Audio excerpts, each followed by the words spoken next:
This is IQOO's latest budget smartphone, the IQOO Z10 Lite, with a 6000 mAh battery and military-grade durability. But should you buy this phone for the battery and the durability? Let's find out in our detailed review, starting with what all you get inside the box. There's the 15-watt charger, a USB cable, clear case, SIM tool, some paperwork, and the phone itself. The accessories are decently built for a budget phone, so good job there.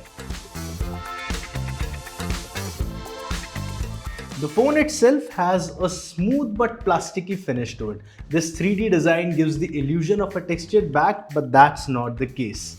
Now, you get the volume rockers and the power button on the right side, which also doubles up as a fingerprint sensor. It is very responsive for this segment. Left side has the SIM tray, and again you have two SIM slots and a micro SD card slot. Now, USB-C port, a mic and a headphone jack are at the bottom, but the speaker is at the top side, and this is something we will talk about in this review.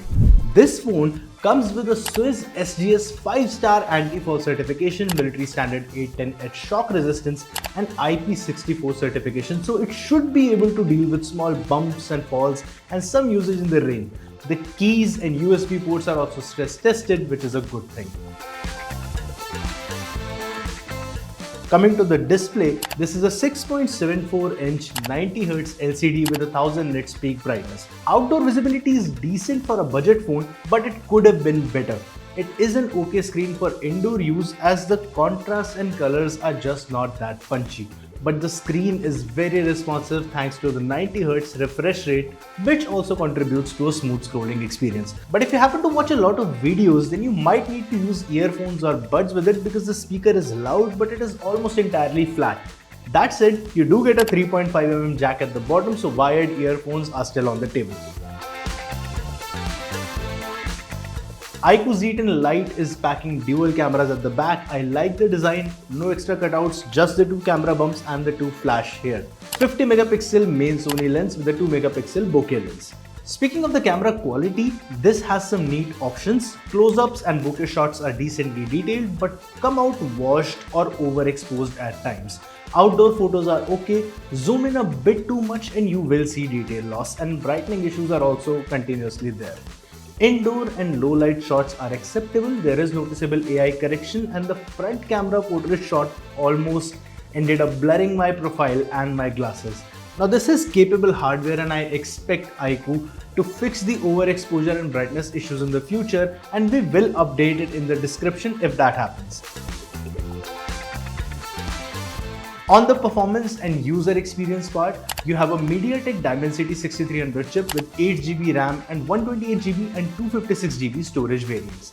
Plus, you have the micro SD card slot for up to 2TB of storage. Here are the benchmark results on your screen.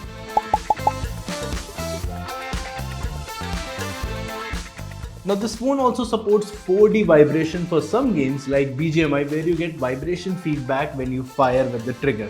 BGMI and Subway Surfers were smooth in our testing, but raising the graphics quality or playing at high frame rates heats up the phone. Plus, heavy titles like San Andreas keep hanging, so this phone is good for light and casual gaming, but heavy titles might be an issue for it. But the RAM management is spot on, as the apps I left open in the morning resume from the same place in the evening. And multitasking is also mostly smooth on this phone. There's Android 15 based FunTouch OS 15 with 2 years OS and 3 years software update promise. There's some bloatware, but it is removable, and there are animations that let you customize the phone to your liking. So simply put, the IQOO Z10 Lite looks light on performance but heavy on customization. Now the IQOO Z10 Lite has a 6000 mAh battery. Moderate use like Netflix, YouTube Shorts, scrolling and texting will give you around 2 days of battery backup. That's what it did in my testing too. But here's the catch. The charger is only 15 watts and it takes 2 hours to fully charge this phone. In fact, you need almost 1 hour to charge it up to 60%. It is slow, but the battery backup definitely makes up for that.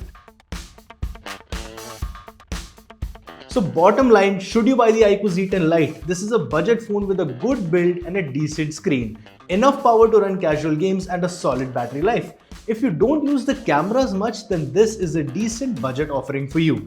But if you are someone who likes to play BGMI at high graphics or watches a lot of anime, you may want a better display and speakers.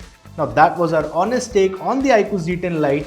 All of your questions are always welcome in the comments. My name is Manik Beri, you're watching Gadgets 360 and I'll see you in the next one.